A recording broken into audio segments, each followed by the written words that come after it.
Your podcast is a powerful tool that serves your audience and your business. But how do you manage it all, bring in new listeners, and convert those listeners into customers? That's what this show is all about.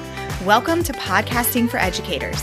I'm Sarah Whitaker, classroom teacher turned podcast manager, and I'm here to help you get the most out of your show, all while making an impact on other educators. All right, we are in the third episode of our New Year Reset series. In this series, we're looking at each piece of your podcast and determining how we can hit the reset button, tweak things for improvement, and head into the new year with a sense of renewed energy. In the first episode of this series, we reflected on our podcast progress and visualized our next steps. In the second episode, we reimagined our podcast routines using the Decide Once principle. Those were episodes 126 and 127 in case you haven't already listened to them. Today, we are going to be diving into your episode content. I want you to consider how you're feeling about your content and what changes you may want to make, if any, to really breathe some new life into your podcast and get you fired up about your show. So when it comes to re-energizing our content, let's start with the basics. One really simple way that you could re-energize your podcast content is to update your intro and outro. So if you have a formal intro and outro for your show, that's the first thing that people hear in the beginning of your episode, usually has some music behind it. Same thing with the outro. Maybe you've had one for a while now, and maybe it's the same one that you had when you first launched your podcast, and now you're like 2 or 3 years into your podcast and you're realizing, oh, like maybe my messaging has changed a little bit, or my offers have changed. A lot of times in an outro especially, you can do this in your intro as well, but definitely in your outro, you typically want to have some sort of CTA at the end. And maybe right now, your only CTA is to write a review for the podcast. Well, I think that there are some stronger CTAs that you could come up with that would lead people maybe to your email list or to one of your paid offers that you could include in your outro.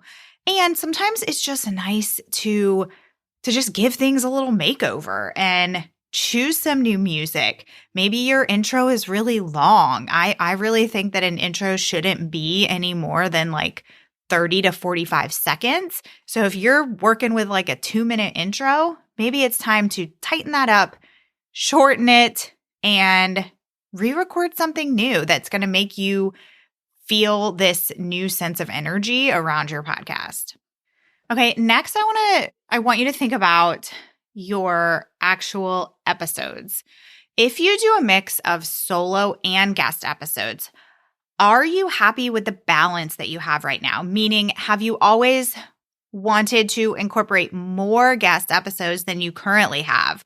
Or maybe it's the opposite. Maybe you've become kind of overloaded on guests and you're realizing that you need more solo episodes. So it doesn't have to be anything formal. Just kind of make that mental note to yourself. Oh, I had told myself I was going to have one guest a month and I'm only having one guest like every 3 months. I really need to think about how I can fix that and put more emphasis on guest episodes. Or again, maybe it's the opposite. You maybe batched a bunch of guest episodes. That happens really easily sometimes. And you're realizing that you haven't been doing many solo episodes and you really want to have that solo aspect to your podcast too. Now is a really good time to create a 2024 guest wish list if you haven't done that already. Who would be on that list for you? Who would really light you up if they said yes to coming on your show? I've talked to a lot of you in the past few months who have pitched some amazing guests, specifically people who are some big names in your niche, lots of authors, for example. So I want all of you to take their advice. Don't limit yourself. Think about your audience. Who would they love to hear from? Who would you love to talk to? Who would be able to add a lot of value? And maybe they are kind of a bigger name, but you would be surprised who would be more than happy to come and talk with you on your podcast. And just to kind of backtrack to what I was talking about a minute ago, just some more thoughts on guest episodes in general. Usually, not always, but usually guest episodes are longer than solo episodes. So when it comes to the actual content of these guest episodes, ask yourself, is there anything that you can do to tighten up these episodes? Because these tend to be the episodes that are often some of your best episodes, but they also tend to go on and on and on and on. And what happens when we go on and on and on and on? People drop off before the end of the episode. So think about moving forward. Maybe you want to structure your guest episodes a little bit differently to tighten things up. One big change that I have made personally this year is to not ask the guest at the beginning of our interview to tell us about themselves. So back when I first started my podcast, that used to be the first question I would ask people. And I hear this all the time on podcasts because it just seems like the natural thing to do is to, welcome the guest on and say, let's start off with you telling us a little bit about yourself or a little bit about your background in X, Y, and Z. What led you to where you are today? Something along those lines. We hear this all the time in podcast episodes, but do you know what I found myself doing as a listener? I found myself fast forwarding through that part when I was a listener on other podcasts, because usually guests are coming on to be a guest expert in some way or share their story about a specific topic. And I want to get to that. I want to get to the meat of the episode. I don't need to sit and listen to the guest tell me about the million things that happened to them growing up and how it led them to where they are today. Obviously, there's some episodes where that would make sense, but in most, it doesn't. And so I realized I don't want to listen to this as a listener. Why am I asking my guests this? So now when I do guest episodes, we just jump right into the content. And that has been a really simple tweak that I've made, and it's made a really big difference. And I even talked about this on my Instagram once. I had an Instagram post about this, and it got so many comments of you all saying, yes, I love when people just jump right in and they skip that question, because you're going to read their bio or their bio is going to be in their show notes. You don't need to sit and talk on and on and on about their background. Okay, so think about how that applies to you and your guest episodes. Is there anything that you can do to kind of change the structure of those episodes?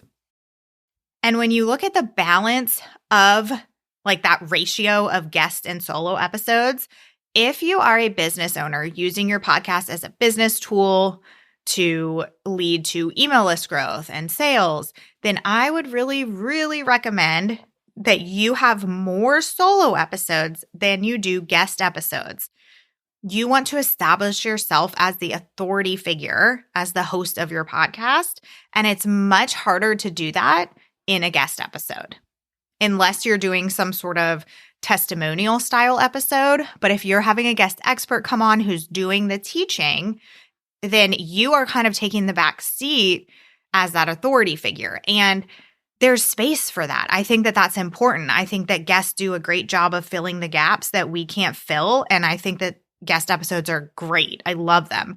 But they shouldn't be the bulk of your show if you are trying to convert your listeners from listener to buyer or from listener to email subscriber. Okay, let's talk a little bit more about your solo episode content. We're going to do a super quick little mini audit here. Number one, length. Do your solos feel long? Something common that I see, especially in the education space, because we are natural born teachers. We want to teach. That's what we do.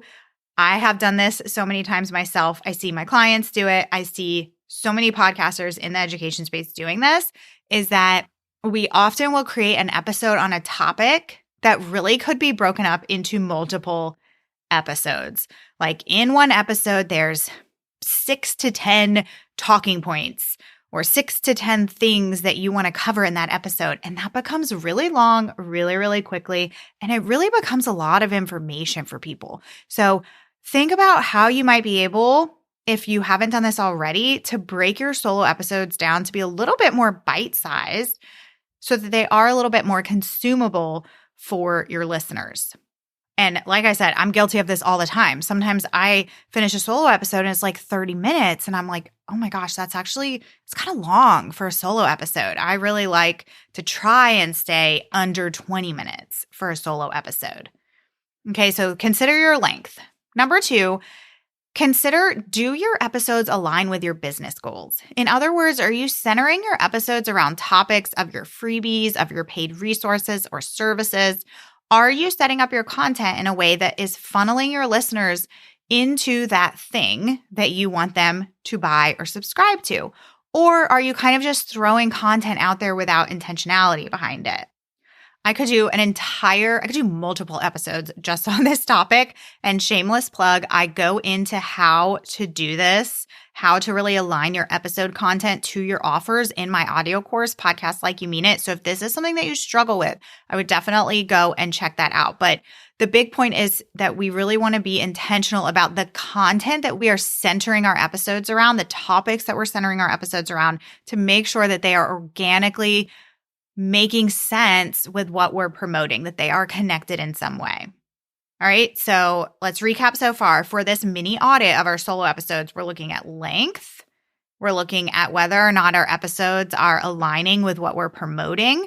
Number 3, does your content feel fun for you right now? Or are you feeling kind of blah about it? Are you in that phase of your podcasting journey that we all hit at one point or another when you're just kind of like, ugh, this used to feel fun. I kind of feel blah. I don't even really want to go record an episode. I know for me, I love switching things up from time to time just to have a change, just to have that little new spark of energy. It's just like when you get that urge to rearrange your furniture in a room in your house, or, during the different seasons of the year, you take down decorations and put up new ones. It feels good. It brings a completely new energy to your house. So if you are feeling that need to re-energize things when it comes to your episode content, take some time to brainstorm how you could do this. And this is not black or white. I cannot sit here and tell you exactly what this would look like for you. So I really encourage you to sit on this and think about how can you make your content feel more fun for you. Some examples of this would be creating a new segment for your show. Maybe you're going to have a question that you pose to your audience on social media, and then you're going to share those results at the beginning or at the end of every single episode. Maybe in your episodes, you're going to share what you're reading or listening to. Maybe you're going to share your top 3 favorites of the week. Maybe you'll feature a listener question at the end of every episode. Maybe you'll highlight a TPT resource at the end of each episode. Maybe you start sprinkling in some bonus episodes here and there. You could invite listeners on or start highlighting your listeners in some new way. You could do a monthly giveaway. You could completely change how you structure your episodes. I mean, you can truly do anything you want. There's so many ways that you could bring some new energy into your episode content. And this is really the fun part. And I think we forget that sometimes. You aren't locked into anything that you do with your podcast. You can try something new, and if it doesn't work or it doesn't feel good, you don't have to continue with it. You can stop it at any time. So think, what is something new that you could try with your podcast content in the new year? Okay, so again, that little mini audit of your solo episode content is about your length of your episodes, whether or not your episodes align with your business goals or what you're selling, whether or not your content feels good for you, and if not, how you could really change things up so that it does feel fun for you.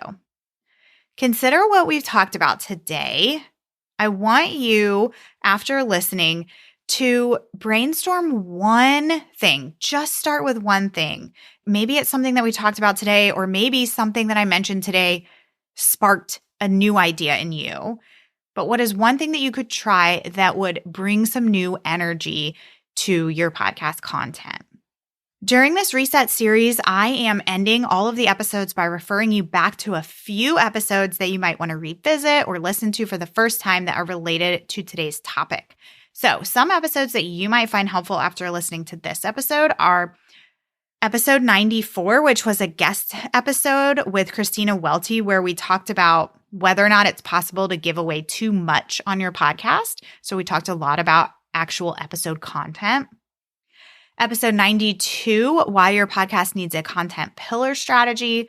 Episode 29, I talked with Deanna Pippinger about repurposing your podcast content on YouTube. Maybe that's something if you've been wanting to try video, that might be a good episode for you to refer back to. Episode 22, Proactive Podcast Planning, Summer Content Edition. I'm linking this episode because if you've been around for a while, you've probably heard me talk about how in the education space, summer tends to be a really hot time for your podcast. It's a great time to try new things, try bonus episodes, things like that. So it's never too early to start brainstorming what you want to do for your podcast when it comes to your summer content. Those episodes will all be linked in the episode description. Thank you so much for joining me today. I hope that you are enjoying this series so far. If you are, I would love for you to head to Apple Podcasts and write me a review. If you're not sure what to write in your review, you can use the content from this episode and respond to me in your review by telling me one thing new that you are going to try with your podcast. I'll see you here next week. Thanks so much for listening to today's episode. To keep this conversation going, connect with me on Instagram at Podcasting for Educators. I'm always looking for an excuse to talk about podcasting. If you're looking for support in launching, managing, or growing your podcast, check out my online course, the Podcasting for Educators Prep School, at podcastingforeducators.com/prep school. I'll see you here next time.